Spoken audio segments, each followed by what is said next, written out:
Di video kali ini kita akan sharing bersama tentang beberapa hal yang sebenarnya bisa kita optimalkan ya di dalam kehidupan kita, sehingga dalam beberapa hal hidup kita nanti akan menemukan sebuah solusi-solusi terbaik ketika kita menghadapi sebuah persoalan gitu ya.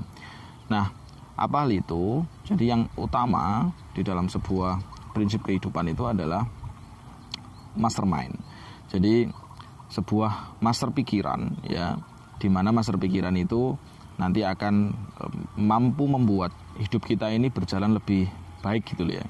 Kan kita ini kan pasti di dalam hidup itu juga mengalami setiap masalah ya. Jadi setiap orang kan pasti dihadapkan pada persoalan-persoalan yang satu sama lain berbeda. Tetapi secara prinsip sebenarnya sama, yaitu untuk meningkatkan sebuah kualitas pribadi seseorang.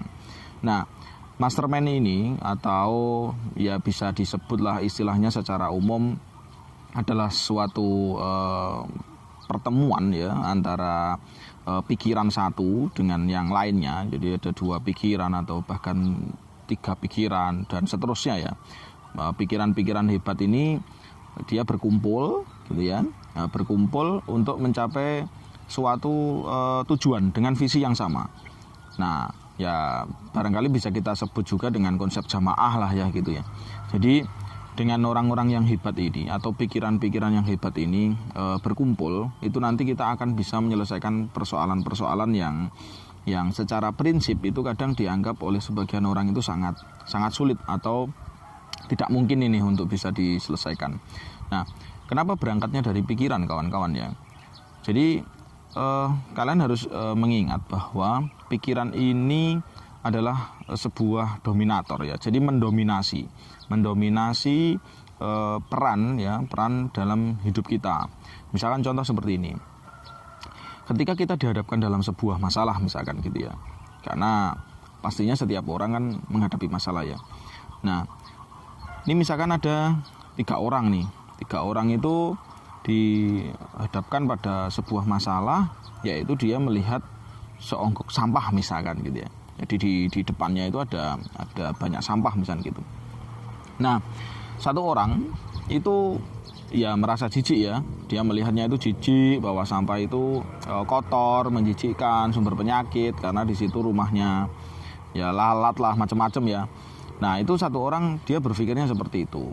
Karena pikirannya dari eksternal, dari informasi yang dia terima, dari ya barangkali lingkungan lah ya, keluarganya, teman-temannya, bacaannya gitu ya. Itu dia melihat sampah itu sebagai sesuatu yang kotor gitu ya. Sehingga terbentuklah sebuah pikiran seperti itu, dan pikiran itu mempengaruhi tindakan di dalam kehidupannya gitu. Nah, yang kedua, orang ini dia melihat bahwa wah, ini sumber penghasilan nih gitu ya. Jadi dia sumber penghasilan gitu. Sumber penghasilan sehingga dia harus memilah gitu ya, memilah dan memilih. Ini harus saya pilah-pilah nih sampah nih. Ini mana yang plastik, mana yang organik, mana yang anorganik gitu ya. Jadi dia pilah-pilah gitu ya.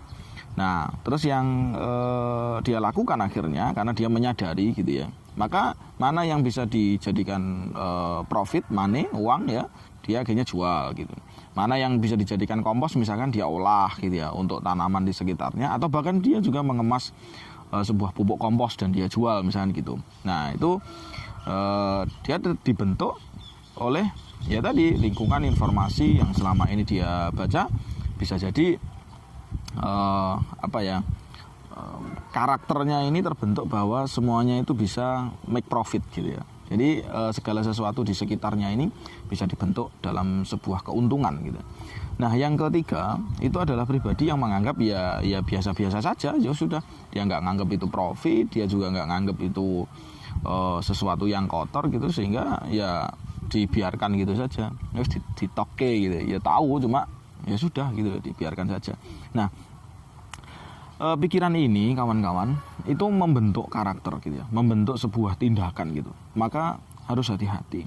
Nah, orang-orang hebat ya, orang-orang hebat, orang-orang sukses, orang-orang besar ya, dengan background apapun loh ya, mulai background pahlawan, background bisnis, background pengajar, background seorang spiritualis misalkan gitu. Apapun ya, background yang macam-macam itu, dia berangkat dari big mind, jadi pikiran yang besar.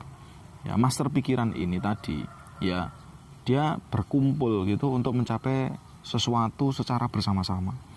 Nah, persoalannya adalah sekarang cek siapa saja orang-orang di sekitar kita gitu. Apakah orang-orang di sekitar kita ini adalah orang-orang hebat yang bisa mendorong kita, atau malah justru sebaliknya, gembosi ya, terus membuat kita ini malah justru ngelokro, membuat kita malah ya kayak malas gitu, mengiyakan sesuatu yang negatif misalkan gitu. Jadi hati-hati dengan pikiran itu, harus hati-hati. Nah, kalau orang-orang di sekitar kita itu justru negatif, pikirannya memprovokasi yang jelek-jelek gitu ya, maka ya kita harus berusaha menjauhi. Menjauhi itu artinya karena sekarang itu ya di era digital ya, kita cek tuh. Misalkan nih orang-orang di sekitar kita dalam konteks lingkungan offline ya, maka kita harus hati-hati dengan mereka gitu ya. Jangan sering-sering lah berkumpul gitu ya. Ya pokoknya hati-hati gitu aja. Karena kalian harus punya prinsip nih. Saya harus menjadi orang sukses, saya harus menjadi orang yang hebat gitu ya. Nah, yang kedua, lingkungan kita secara online ya. Coba kalian lihat tuh sekarang, apa saja akun-akun yang kalian follow, channel-channel yang kalian subscribe misalkan ya kan.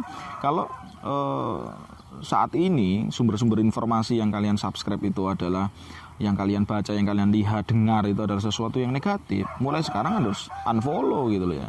Kalian harus unsubscribe gitu, tinggalkan mereka gitu ya, jauhi mereka secara online gitu. Mulai hari ini kawan-kawan harus melihat sesuatu yang positif ya, orang-orang yang hebat ya, idola kalian gitu, lihat, pelajari mereka. Karena apa yang kita lihat, apa yang kita dengarkan ya, baca ya kan, itu nanti akan menular terhadap diri kita, sehingga pikiran kita itu akan berubah. Nah, mastermind ini tadi itu adalah sebuah akumulasi ya, perkumpulan ya, pikiran-pikiran hebat, pribadi-pribadi hebat loh ya. Jadi ini karakternya semuanya baik gitu, untuk mencapai sesuatu gitu. Karena nanti kalau di dalamnya ini ada sesuatu yang nggak baik gitu ya, maka itu nanti dia akan tersingkir. Nah, mulai sekarang kawan-kawan ya, cek gitu kan, siapa lingkungan kita ya kan, dan mulailah bergerak ya untuk menuju sesuatu yang baik, menuju sesuatu yang hebat, dan tanamkan kuat bahwa kita pasti bisa berjalan ke sana. Perbaiki pikiran, kuatkan impian, keinginan, dan teruslah berusaha.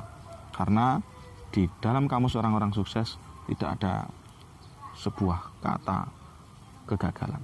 Teruslah mencoba, karena di setiap kejadian itu pasti ada pelajaran. Sukses untuk kita semua.